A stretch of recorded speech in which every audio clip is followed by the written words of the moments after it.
제8장. 사무엘이 늙음에 그의 아들들을 이스라엘 사사로 삼으니 장자의 이름은 요엘이요 차자의 이름은 아비야라. 그들이 브엘세바에서 사사가 되니라. 그의 아들들이 자기 아버지의 행위를 따르지 아니하고 이익을 따라 뇌물을 받고 판결을 굽게 하니라. 이스라엘 모든 장로가 모여 라마에 있는 사무엘에게 나아가서 그에게 이르되, 보소서, 당신은 늙고 당신의 아들들은 당신의 행위를 따르지 아니하니 모든 나라와 같이 우리에게 왕을 세워 우리를 다스리게 하소서. 우리에게 왕을 주어 우리를 다스리게 하라 했을 때 사무엘이 그것을 기뻐하지 아니하여 여호와께 기도하매 여호와께서 사무엘에게 이르시되, 백성이 내게 한 말을 다 들으라. 이는 그들이 너를 버림이 아니요 나를 버려 자기들의 왕이 되지 못하게 함이니라. 내가 그들을 애굽에서 인도하여 낸 날부터 오늘까지 그들이 모든 행사로 나를 버리고 다른 신들을 섬김같이 내게도 그리하는도다.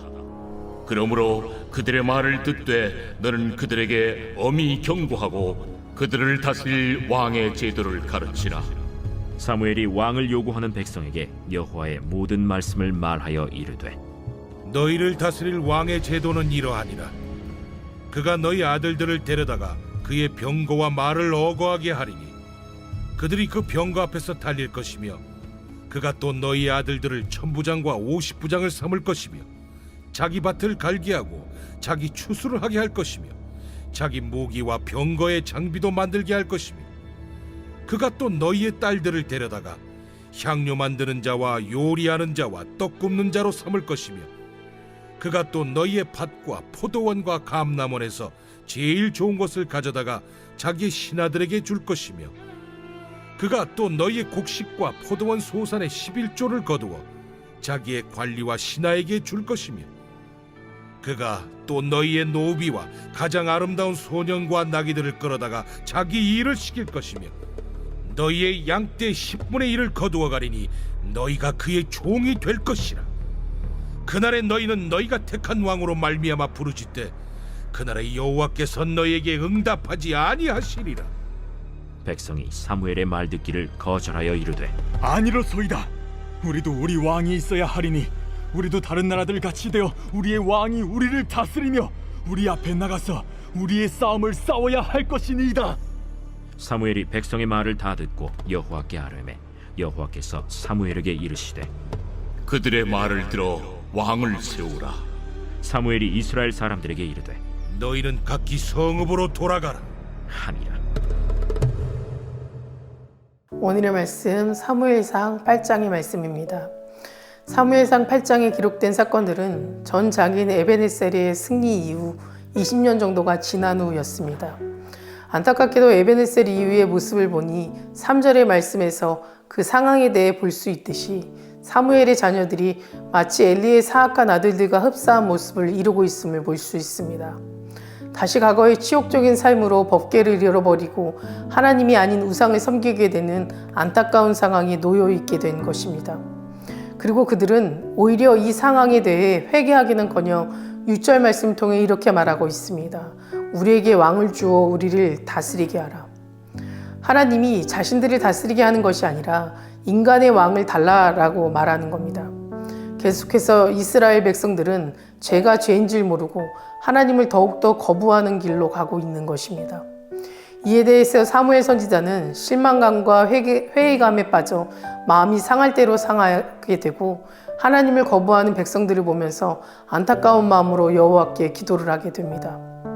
이때 하나님은 사무엘 선지자를 다시 만나 주셔서 위로해 주는 장면이 7절과 8절 말씀에 기록되어 있습니다. 여호와께서 사무엘에게 이르시되 백성이 내게 한 말을 다 들으라.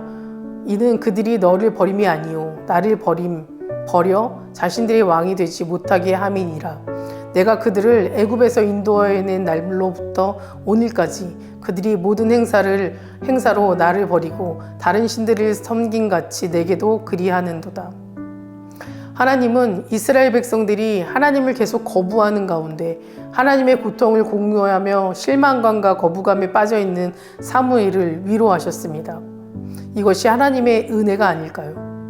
한나라의 왕과는 비교되지 않는 만왕의 왕께서 한 피조물을 향해 그 마음을 공감하고 위로하시고 또 사랑한다는 것이 우리 하나님의 속성입니다.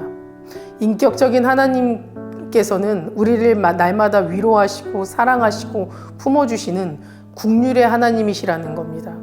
히브리서 기자는 예수님께서 우리를 이해하시고 우리와 함께 하시기 위해 우리와 똑같은 몸으로 이 땅에 오셔서 똑같이 시험을 받으셨다라고 고백하였습니다. 우리는 매일매일 삶 속에서 기적을 바랍니다. 뭔가 서프라이즈한 선물을 기대합니다. 그런데 예수님께서 우리를 구원하시기 위해 이 땅에 직접 오신 것, 그리고 우리를 위해 십자가에 지신 것이 가장 큰 기적임을 우리는 잊고 살아갑니다. 구원받은 것이 가장 큰 기적임을 깨닫지 못하고 살아갑니다.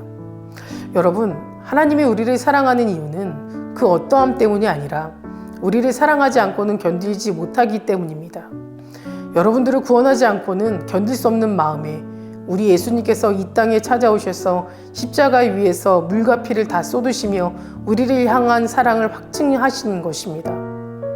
여러분, 주님의 십자가의 사랑은 완전합니다. 주님이 완전하신 십자가의 사랑을 그 누구도 가릴 수가 없습니다. 그 누구도 막을 수가 없습니다. 우리가 연약하고 부족하지만 지금 여기까지 올 수 있었던 것을 가릴 수 없는 십자가의 사랑 때문인 것입니다. 넘어지고 실수하고 또 믿음을 잃을 때도 온 땅을 덮고 있는 십자가의 사랑이 다시금 내게 찾아와 나를 일으켜 세워주시고 다시 믿음을 찾게 하시고 다시 기도하게 하시는 것은 완전하신 주님의 십자가 사랑 때문에 가능한 것입니다. 그 십자가 사랑 때문에 은혜의 보좌 앞에 담대히 나아갈 수 있는 것입니다. 예수님께서 이 땅에 육신을 입고 오신 것은 거창한 일이 아니었습니다.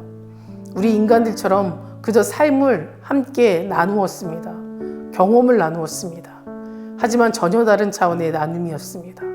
한 사람 한 사람에 대한 집중력, 또 관심, 어느 누구도 흉내낼 수 없는 정도로 제자들의 일구서일투족을 늘 의식하고 집중하고 계셨습니다. 마가복음에 보면 예수님이 제자들이 선택하신 이유를 강조하고 있는데 마가복음 3장 13절 말씀에 12를 세웠으니 이는 자기와 함께 있게 하시고 라고 되어 있습니다. 이는 아주 단순했습니다. 함께 하시려고 택하셨다라는 겁니다. 예수님은 모든 시간들을 그들과 함께 하셨습니다. 가르치실 때도, 여행을 하실 때도, 사역을 하실 때도, 식사를 하실 때도, 쉬실 때도. 그런데 그들과 함께하는 그 시간이 항상 행복했던 것만은 아니었습니다. 그러나 예수님께서는 그런 것이 중요하지 않았습니다.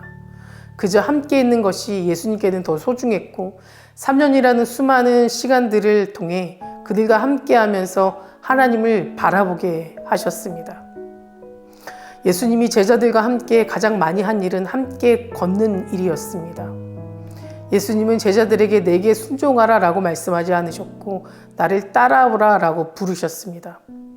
주님을 섬기는 것이 우리 삶의 목적이라는 것이 분명하지만 예수님은 단 한 번도 나를 섬겨라 라고 말씀하지 않으셨고 단지 함께 걷자 라고 말씀하셨고 이후 3년 동안 제자들과 그분은 함께 걸었습니다.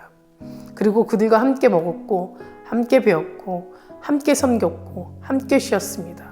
이것이 예수님의 사역이었습니다. 사랑하는 성도 여러분, 오늘 우리를 제자로 부르신 것, 또 구원하신 것, 예수님께서 하신 사역을 감당하라고 부르신 줄 믿습니다. 나에게 허락하신 영혼들을 위해서 중보자가 되어 주십시오. 국률로 한 사람 한 사람을 품어주시기 바랍니다.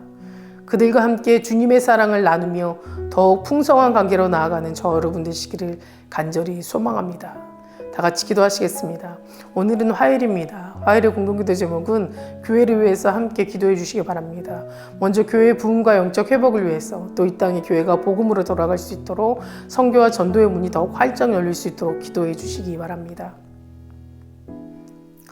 자비로우신 하나님 아버지, 하나님은 사랑이시고 하나님은 자비로우신 분임을 믿습니다. 예수님이 이 땅에 육신의 몸으로 우리에게 가르치신 그 삶을 닮아가길 원합니다. 외롭고 소외된 이웃과 함께 걸으며 그들과 함께 웃고 웃으며 하나님의 사랑을 몸으로 전하며 살아가게 하여 주시옵소서. 특별히 우리 교회를 기억하여 주시고 하루속히 선교와 전도의 문이 더욱 활짝 열리게 하셔서 하나님의 복음을 전할 때 부흥의 역사가 더욱 활활 타오를 수 있도록 도와주시옵소서. 아직 예배 나오지 않는 성도님들이 있습니다. 그들의 믿음을 회복시켜 주심을 믿습니다. 다시 주님 앞에 나와 예배하며 믿음의 공동체 안에서 위로받고 더욱 하나님을 사랑하고 말씀을 붙잡고 살아가는 귀한 예배자 되게 하여 주시옵소서. 담임 목사님 사역마다 성령님 함께하여 주심에 감사를 드립니다. 계획하시고 준비하는 모든 사역마다 하나님 능력이 나타나게 하시고 함께 동력하고 중보하는 자들을 세워주시며 말씀을 준비하실 때 은혜 충만함으로 채워주시고 선포하시는 그 말씀을 듣는 모든 성도님들의 삶이 치유받고 변화되는 귀한 역사가 일어나게 하시고 세상의 귀한 빛과 소금의 역할을 잘 감당할 수 있도록 도와주시옵소서. 다음 세대 아이들의 믿음을 지켜주시옵소서. 말씀으로 자라고 기도로 성장하는 아이들 되게 하시고 우리 아이들도 믿음의 공동체 안에서 주님의 귀한 제자로서의 삶을 살아가게 도와주시옵소서. 암으로 치유받고 있는 이영숙 권사님, 박재순 권사님, 김세영 권사님, 윤영 권사님, 오임 집사님, 박세현 청년, 류경미 청년 주님 깨끗이 치유해 주시고 끝까지 소망 가운데 살아갈 수 있도록 도와주시며 투석적인 성도님들, 사로 입원 죽은 성도님들에게는 힘을 주시고 우울증, 공황장애, 불면증 겪고 있는 성도님들에게는 담대한 마음과 평안함을 허락하여 주시옵소서. 새벽마다 1,000번째 드리며 간구하는 기도 제목에 응답하여 주시길 간절히 소망하며 이 모든 말씀 예수 그리스도의 이름으로 기도드립니다. 아멘.